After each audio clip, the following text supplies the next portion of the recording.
ఆది కాండము 31వ అధ్యాయము 42వ వచనాన్ని చూసుకుందాము. నా తండ్రి దేవుడు అబ్రహాము దేవుడు, ఇస్సాకుకు భయపడిన దేవుడు నాకు తోడయుండని ఎడల నిశ్చయంగా నీవు నన్ను వట్టి చేతులతోనే పంపివేసి ఉందువు. దేవుడు నా ప్రయాసమును నా చేతుల కష్టమును చూచి పోయిన రాత్రి నిన్ను గద్దించినని లాబానుతో చెప్పాను. దేవునికి స్తోత్రం, మహిమ కలుగును గాక. ఇక్కడ యాకోబు లాబానుతో మాట్లాడుతున్నాడు. ఏ సందర్భంలోనంటే యాకోబు తన మామ ఇంటి నుంచి పారిపోతా ఉన్నాడు, తండ్రి ఇంటికి వెళ్తా ఉన్నాడు.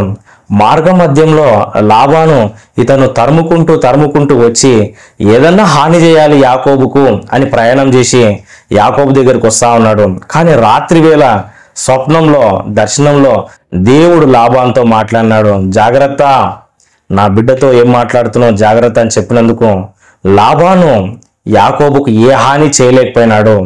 మరి శత్రువును దేవుడు అణిచివేసినాడు. మరి లాబాను యాకోబుతో మాట్లాడుతా ఉన్నాడు. అలాంటి సందర్భంలో యాకోబు చెప్తా ఉన్నాడు, అయ్యా నేను నీ దగ్గర చాలా సంవత్సరాలు పనిచేసినాను, 20 సంవత్సరాలు పనిచేసినాను, కానీ నాకు వచ్చిన లాభమేం లేదు. నా జీతాన్ని 10 సార్లు మార్చినావు. నేను ఎంతో దయనీయమైన జీవితం జీవించినాను. నీ 2 కుమార్తెలను నాకు భార్యలుగా ఇచ్చినావు. ఎంతో సంతానం నాకు కలిగింది. ఎన్నో శ్రమలు అనుభవించినా కానీ నాకు పెద్దగా ఆశీర్వాదం లేదు. అయితే దేవుడు నన్ను కరుణించి మరి నన్ను కాపాడి అభివృద్ధి పరిచి మంచి ఐశ్వర్యాన్ని ఇచ్చినాడు, అభివృద్ధిని ఇచ్చినాడు. గొప్ప అభివృద్ధిని నేను చూసినాను, గొప్ప సంపదను నేను చూసినాను, ధనవంతునిగా దేవుడు నన్ను చేసినాడు. అయితే నీ దృష్టి నా మీద బాగలేదు, నీవు మరి నాకు హాని చేయాలని చూస్తున్నావు అన్న విధానాన్ని బట్టి నేను అక్కడి నుంచి పారిపోయి వస్తా ఉన్నాను. అయితే ఒకవేళ దేవుడు నాకు తోడుగా ఉండి సహాయం చేయకపోతే నీవు ఇప్పటి వరకు నన్ను వట్టి చేతులతోనే పంపించేవాడివి, నీవు మోసగానివి అని యాకోబు లాబానుతో చెప్తా ఉన్నాడు. నిజమేనండి, లాబాను చాలా మోసం చేసినాడు. యాకోబు ఎంతో ప్రయాసపడ్డాడు, కానీ తగిన ప్రతిఫలం లేదు. చివరికి తన జీవితంలో ఎంతో కన్నీరు మిగిలింది. అయితే దేవుడు అతన్ని అర్థం చేసుకొని ఆశీర్వదించినాడు. దేవుడు ఆ యొక్క ప్రయాణమును మరి దీవించినాడు. పోయిన రాత్రి నిన్ను గద్దించినాడు కాబట్టి నువ్వు నన్ను ఏమనలేకపోతున్నావు అని కూడా చక్కటి ప్రత్యుత్తరము యాకోబిస్తా ఉన్నాడు. హల్లెలూయా. మరి శత్రువులను అణిచివేసేది దేవుడే, నీ ప్రయాసాన్ని ఆశీర్వదించేది దేవుడే.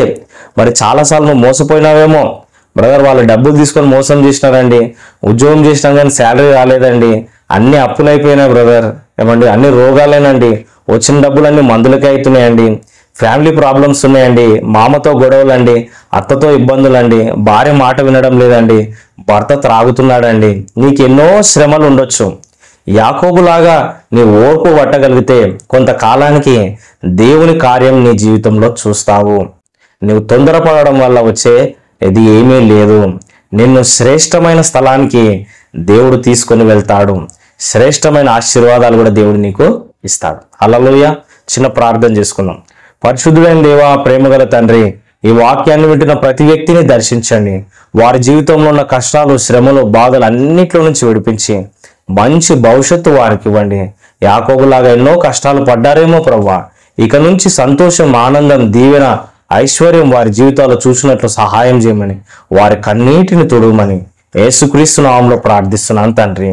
ఆమెన్. God bless you. నేను పాస్టర్ ఎలీషా అబ్రహాం. ఈ వీడియోని లైక్ చేయండి, షేర్ చేయండి, సబ్స్క్రైబ్ చేసుకోండి. చక్కటి కమెంట్ కూడా కింద పెట్టండి. మీరు సబ్స్క్రైబ్ చేసుకోవడము మర్చిపోకండి. ప్రతిరోజు వీడియోస్ వస్తాయి చూడండి. మీ ప్రార్థన అవసరతలు ఉంటే నాకు ఫోన్ చేయండి. ప్రతిరోజు ఫోన్ కాన్ఫరెన్స్, వాట్సాప్ కాల్లో కూడా ప్రార్థన జరుగుతుంది. ఆ వివరాలకు కింద కనిపిస్తున్న ఆ నంబర్కి ఫోన్ చేయండి. దేవుడు మిమ్మల్ని ప్రేరేపిస్తే ఫోన్పే, గూగుల్ పే ద్వారా మీ కానుకలు మాకు పంపించవచ్చు. కింద కనిపిస్తున్న ఆ నంబర్కి మీరు పంపించండి. మళ్ళీ రేపు తిరిగి ఉదయం కొత్త వీడియోతో కలుసుకున్నాము. అంతవరకు దేవుని మహాకృప మీకు తోడే ఉండును గాక. ఆమెన్.